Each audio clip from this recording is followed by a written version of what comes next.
vamos a empezar ahora sí con la película que nos toca el día de hoy, que es esta película, pues ya tiene más de 50 años esta película del bebé Rosemary, o también conocida en español como La Semilla del Mal,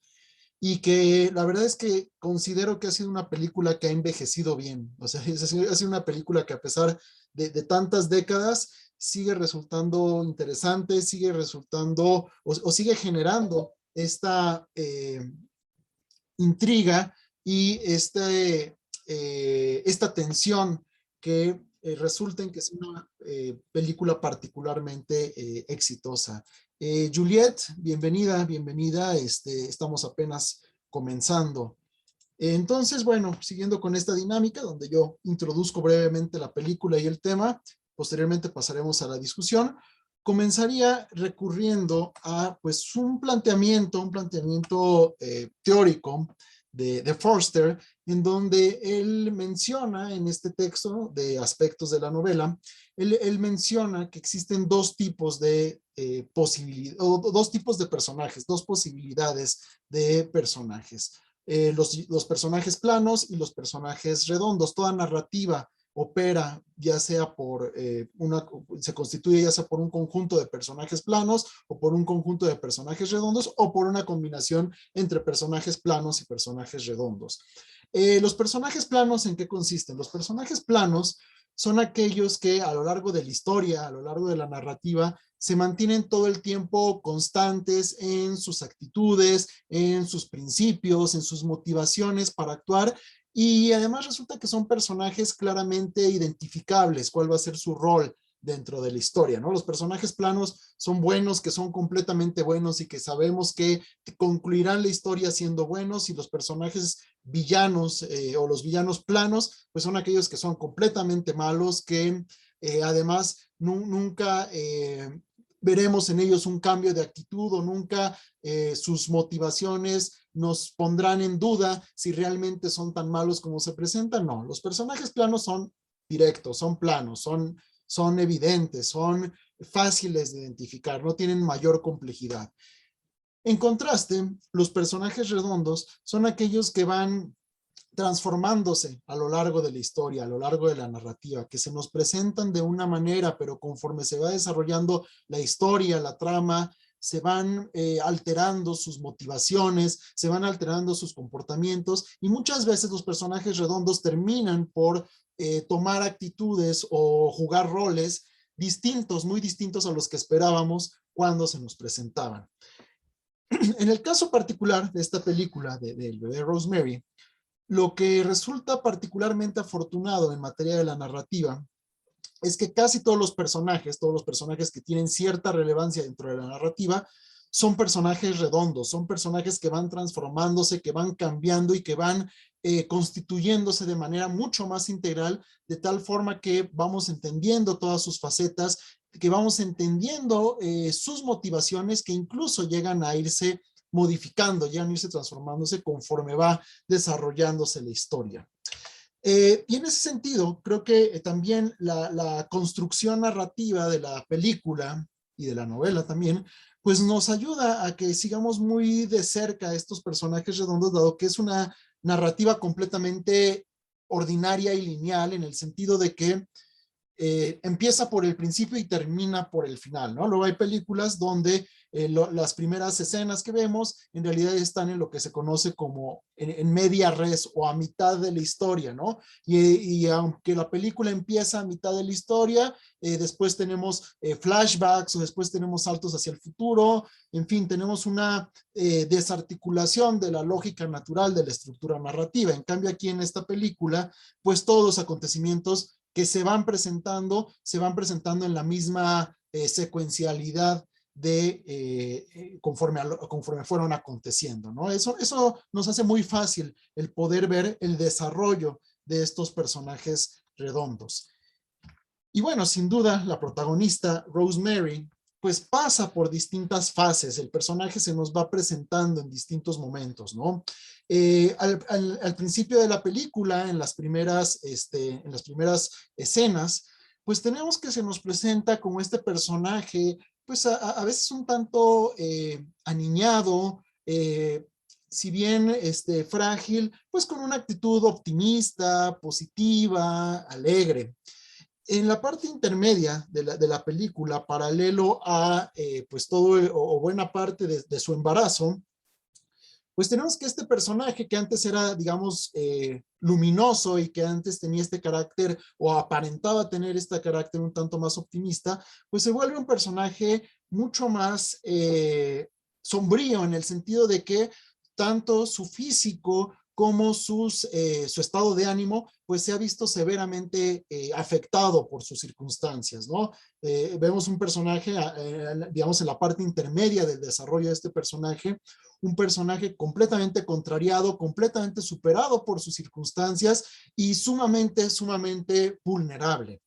Ya hacia el final, ya en las últimas escenas, ya en la resolución, diríamos, de la trama, vemos que el personaje una vez más pasa por otra transformación y esta fragilidad física, pero también emocional del personaje se va desvaneciendo y vemos que hacia los últimos momentos de la película, Rosemary adquiere una valentía y adquiere una capacidad de toma de decisiones y una capacidad para llevar a cabo sus acciones que en momentos anteriores no había aparecido, ¿no? Quizá haya otro cuarto momento, otra cuarta forma de presentar al personaje en el último plano que bueno, quisiera dejar eso para el final de mi presentación, pero al menos en buena parte de la película tenemos el desarrollo muy claro de este personaje que incluso Polanski recurre a elementos meramente visuales, elementos de construcción física del personaje para hacer énfasis, ¿no? El corte de cabello por ahí es uno de esos elementos, e incluso el maquillaje, ¿no? En el momento de particular crisis de Rosemary, cuando está completamente contrariada, completamente afectada por su embarazo, pues el maquillaje es verdaderamente dramático, ¿no? Para mostrar la vulnerabilidad a la que se está enfrentando el personaje. Pero como les decía hace un momento, quizá el gran éxito narrativo, la gran contundencia narrativa de esta película se deba a que tiene no solamente a la protagonista como un personaje redondo, sino que también otros personajes que la acompañan son personajes también complejos, personajes redondos, ¿no? Empezando, por ejemplo, con Guy, el esposo de Rosemary, que en las primeras escenas, en los primeros momentos de la película, pues parece ser un personaje divertido, un personaje que comparte hasta cierto punto el optimismo de Rosemary, que parece que tiene un amor sincero por ella, pero no obstante hay ciertas insinuaciones ahí de que no es un marido ideal, ¿no? Y que poco a poco, conforme se va desarrollando la historia, conforme se va desarrollando la trama, queda evidenciado que es un personaje completamente egoísta, que en realidad Rosemary no es más que un accesorio para él y que pues su prioridad es finalmente su carrera artística, ¿no? Recordemos que es un actor mediocre, un actor mediano, un actor, podríamos decir, fracasado, y que, pues aparentemente, por haber hecho un pacto con los personajes otros que aparecen ahí, pues comienza a ser exitoso en su carrera y de algún modo comienza Rosemary a evidenciarse que es un mero accesorio, que es él enfocado en su vida y Rosemary un adicional, ¿no? Un agregado simplemente. Incluso desde el punto de vista del planteamiento de los personajes, desde las primeras escenas sabemos él a qué se dedica, sabemos cuáles son sus motivos, sabemos cuál es su proyecto de vida, mientras que las motivaciones, el proyecto de vida de Rosemary, pues queda en realidad todo el tiempo en un segundo plano más allá de su maternidad, ¿no? Que ese sería otro factor importante. Otros personajes que también tienen un desarrollo importante en forma de personajes redondos es precisamente el matrimonio de los Castevet, ¿no? Tanto Minnie como Roman en un principio pues se nos presentan como estos vecinos, pues sí, medio extraños, sí, pintorescos, pero bien intencionados y hasta cierto punto con una actitud un tanto parental hacia Rosemary y hacia Guy, ¿no? Pero conforme se va desarrollando la historia, pues vemos que en realidad pues son personajes bastante más bien perversos, ¿no? Igual hay insinuaciones en sus actitudes que nos indican este lado oscuro que ya desde un principio comienza a insinuarse, ¿no? Quizá, por ejemplo, la insistencia de Minnie, ¿no? Su constante intromisión en la vida de Rosemary, ¿no? Mientras que en el caso de Roman, lo que tenemos es quizá un ego un tanto exacerbado de que yo conozco el mundo y yo les puedo contar historias, ¿no? Y poco a poco se va revelando el papel de estos personajes que pues sin duda podrían ser considerados como los principales villanos dentro de la historia, ¿no? Incluso en esta dinámica detrás de personajes redondos, personajes que van cambiando su rol a lo largo de la película, tenemos que en un principio pareciera que quien lleva las riendas de este matrimonio pareciera que es Minnie, cuando en realidad conforme se va desarrollando la historia, vemos que pues es completamente al revés, ¿no? Que quien lleva las riendas y quien toma las decisiones, pues es justamente Roman, ¿no? Entonces, otros personajes redondos dentro de esta historia, dentro de esta narrativa. Igual, los dos médicos que aparecen, tanto el doctor Hill como el doctor Saperstein, son personajes también redondos en el sentido de que cambian su dinámica de interacción con la protagonista sobre todo, ¿no? Quizá en un principio los dos doctores se muestran más cálidos, más afables, más profesionales, podríamos decir, mientras que pues ya hacia el final o hacia el desarrollo o conforme se va desarrollando la película, pues van mostrando una cara muchísimo más fría, muchísimo más hostil y diríamos que también muy poco profesional porque actúan más bien motivados por sus intereses o por intereses más allá de sacar adelante el parto y el embarazo de Rosemary, ¿no? Entonces, vean, casi todos los personajes tienen este juego, esta dinámica de que se van complementando y que estamos viendo todas sus facetas y que además el curso narrativo de la película es tan acertado que en ningún momento se siente forzado alguno de estos cambios de rol, alguno de estos cambios de actitud. Quizá el único personaje que sí sea un tanto más plano, que sí se mantenga constante a lo largo de toda la película, sea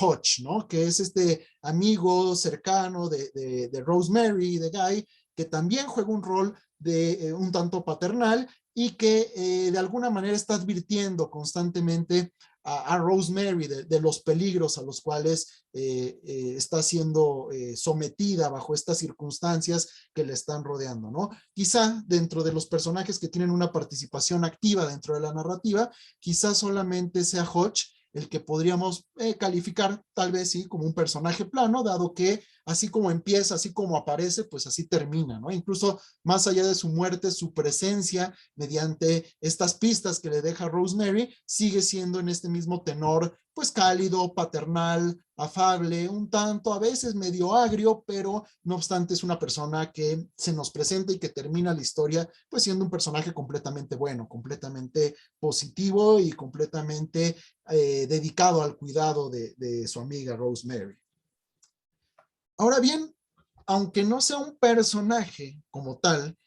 vemos que el departamento también entra en esta dinámica de transformaciones y de revelaciones que se van dando a lo largo de la historia, ¿no? En la imagen que pueden ver del lado izquierdo es cómo estaba el departamento antes, cómo estaba antes de que lo rentaran, ¿no? Era bastante, o un tanto más lúgubre, extraño, no demasiado, ¿cómo poderlo decir? Demasiado hogareño, ¿no? O sea, tenía esta extrañeza, era un departamento extraño, podríamos decir, ¿no? Después vemos cómo Rosemary, sobre todo Rosemary, pues lo va arreglando, lo va haciendo, lo va llenando de esta vitalidad, de esta alegría, de esta luminosidad de la cual antes carecía. Pero finalmente, respecto al departamento, pues todo eso es mera decoración, es mera pintura sobre los muros, es mero papel tapiz, es superficial, porque incluso el mismo departamento, así como los personajes, pues esconden o llevan debajo de su superficie, debajo de lo aparente, pues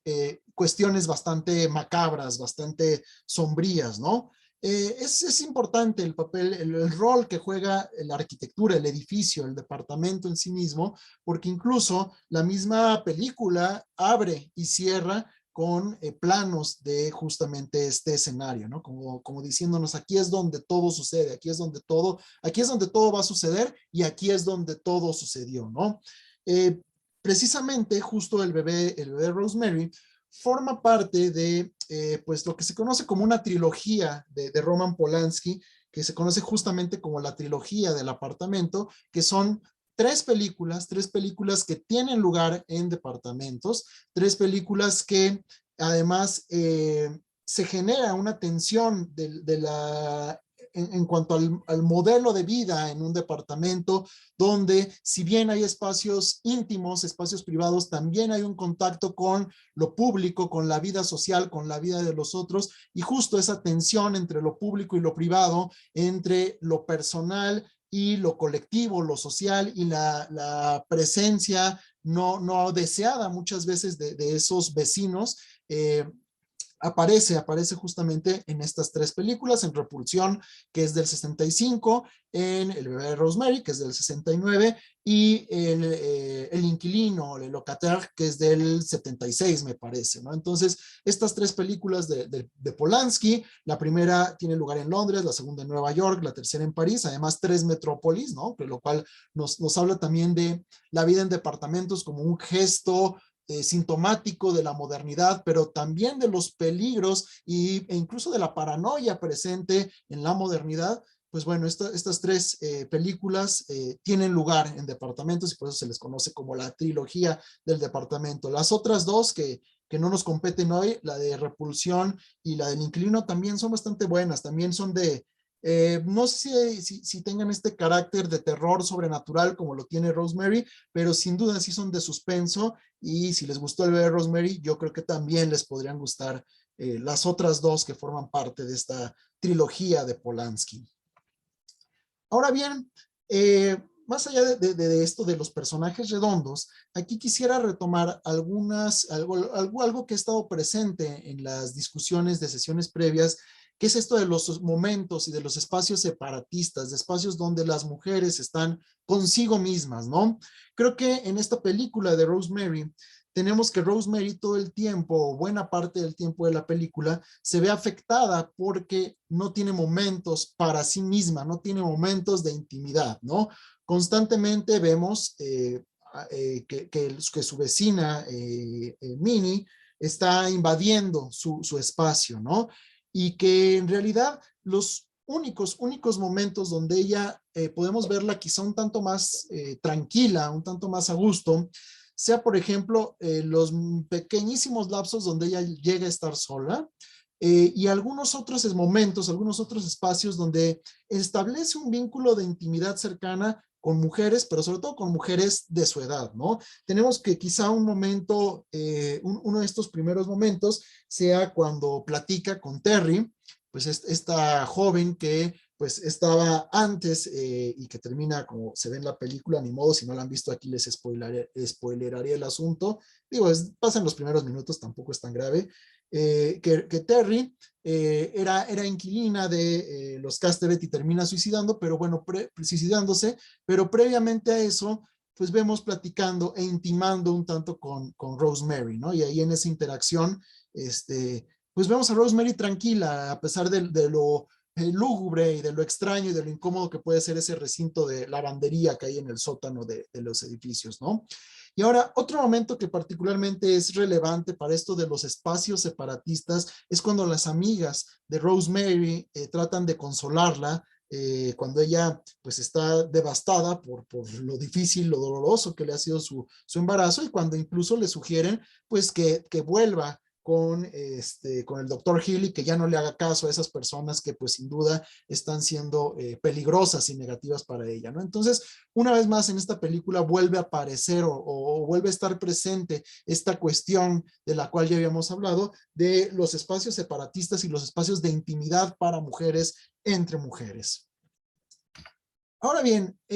un tanto hablando de otros asuntos, pero detonados por esta película, creo que en esta película se vuelve muy importante el tránsito y el ejercicio del poder sobre los individuos, en particular el ejercicio del poder que se lleva a cabo todo el tiempo sobre la figura, sobre el personaje de Rosemary.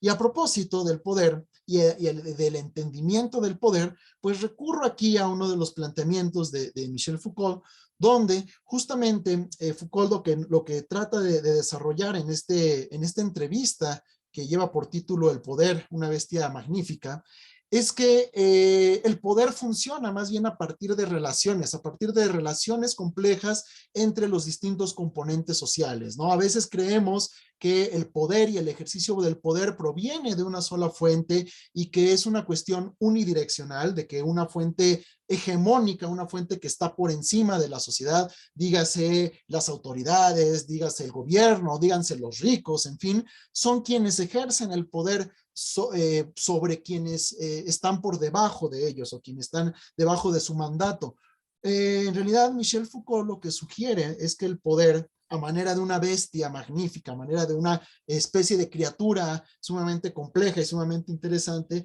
el poder más bien lo que hace es irse filtrando, irse inmiscuyendo en los distintos niveles de la vida social, en los distintos sectores de la sociedad, de tal manera que no es una cuestión, digamos, que aplaste los distintos estratos sociales o los distintos grupos de personas que puede haber dentro de una sociedad, sino que más bien se filtra, y a la hora que se filtra es donde realmente establece las relaciones de poder que hacen que sea posible, como aparece aquí en la cita, la dominación de un grupo social sobre otro, ¿no? Y justo en el bebé de Rosemary lo que vemos no es que haya una fuerza, un poder dominador, hegemónico, general por encima de Rosemary, sino que más bien es una red que se va entretejiendo y que en ese entretejer pues es lo que termina en gran medida sometiendo al personaje a lo largo de casi toda la película. Ese poder, cómo se manifiesta, o esas esa manera en la que el poder se va, digamos, introduciendo en las relaciones sociales. Bueno, la primera manifestación clara es cómo es la relación de Guy con la de Rosemary, ¿no? Incluso aquí el fotograma en particular, este estilo de la película, esta foto de la película, digamos,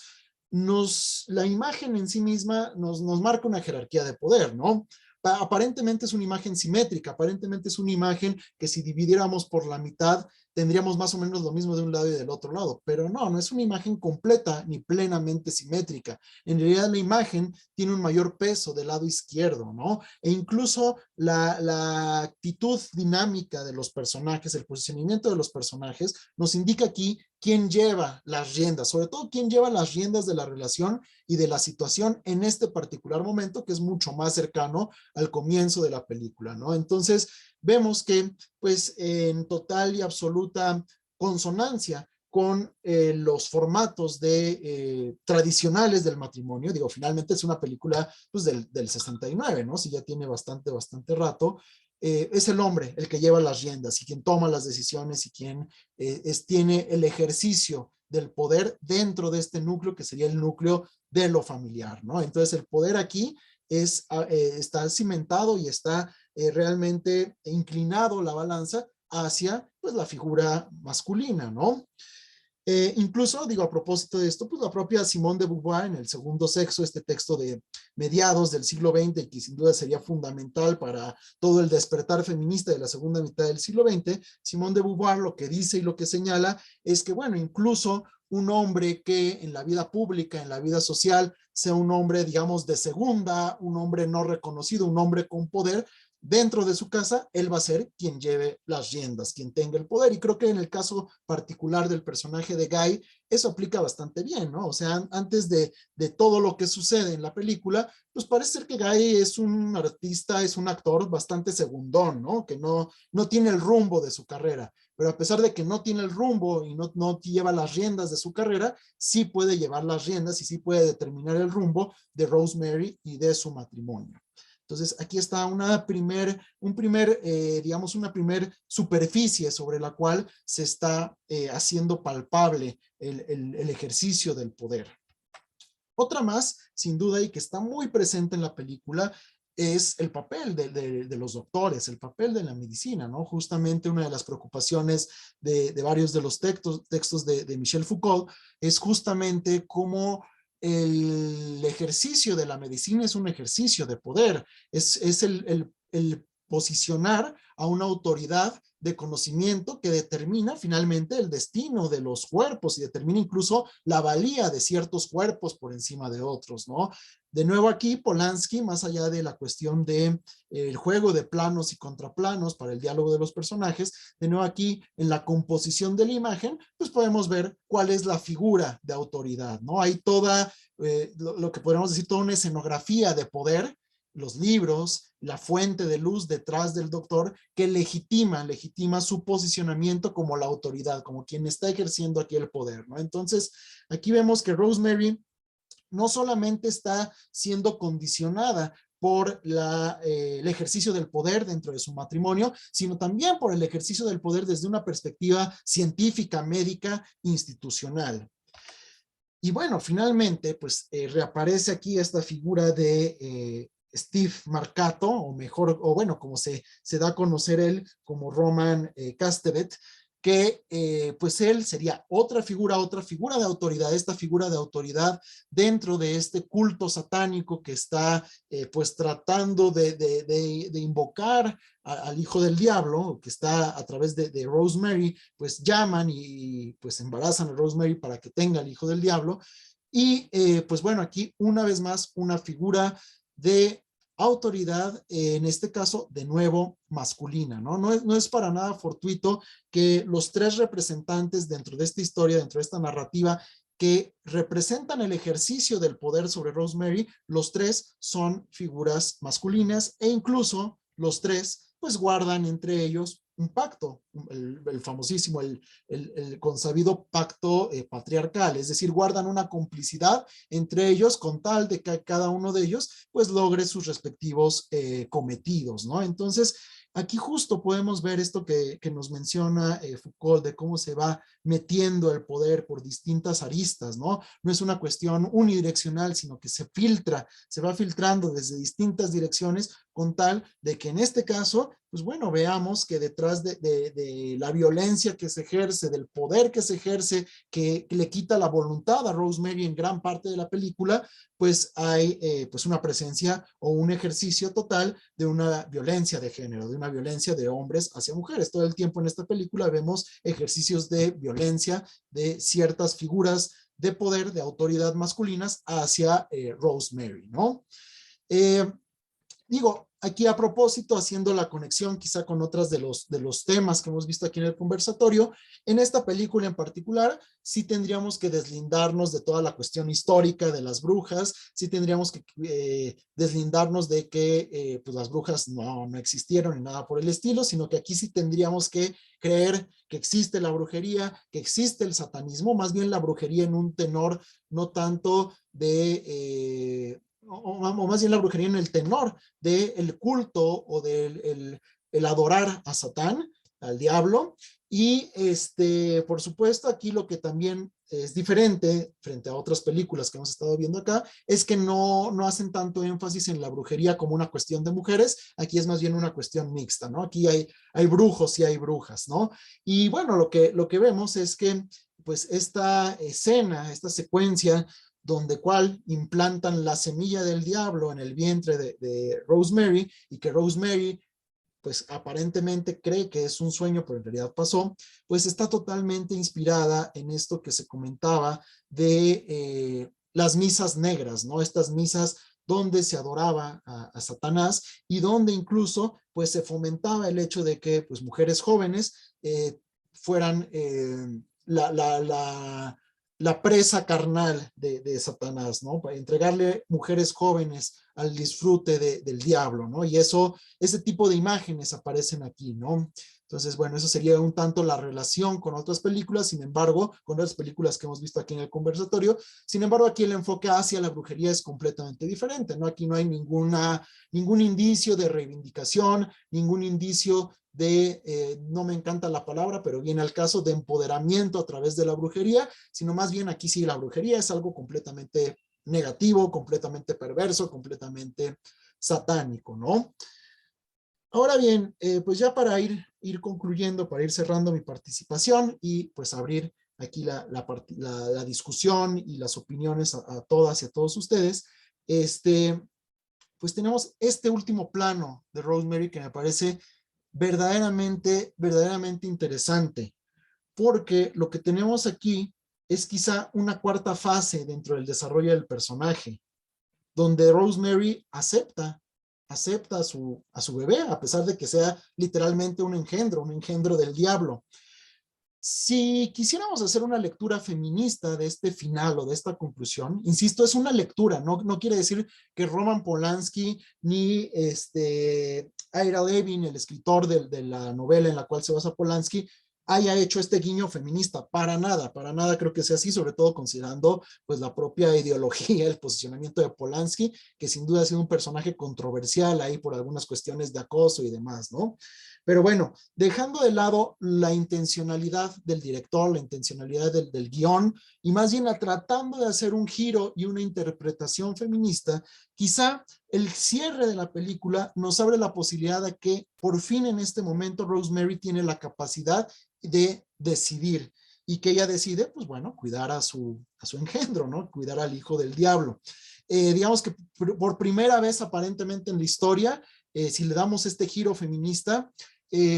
pareciera que Rosemary tiene derechos sobre su maternidad, ¿no? Que es algo que aparentemente a lo largo de la película ella no vive, ¿no? Ella no vive su maternidad y que sin duda este derecho a ejercer libremente la maternidad, pues estaría totalmente vinculado con uno de los asuntos más trascendentes, más importantes en las discusiones que se tienen actualmente en torno al feminismo y en torno al derecho de las mujeres, ¿no? Insisto, eso es si le damos un giro feminista, porque por supuesto también estaría otra posible interpretación a este final que queda un tanto relativo, un tanto abierto, donde pues finalmente Rosemary no es que haya decidido, sino que más bien es convencida, es manipulada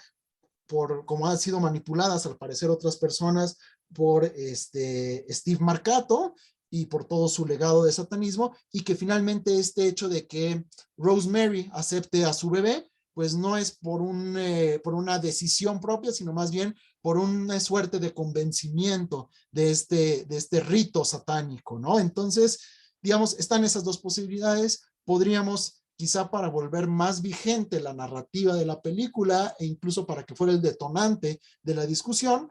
pues quedarnos con la otra versión, ¿no? La versión que les estoy diciendo de un posible guiño, de un posible giro feminista, donde por fin Rosemary tiene la agencia, tiene la posibilidad de decidir en torno a su maternidad, ¿no? Entonces, bueno, con esto que les acabo de compartir, pues quería que empezáramos la discusión en torno a esta película, que sin duda es una gran película y que pues creo que puede darnos varias cosas de qué hablar, ¿no? Entonces, ahora sí, con mucho gusto, pues les cedo la palabra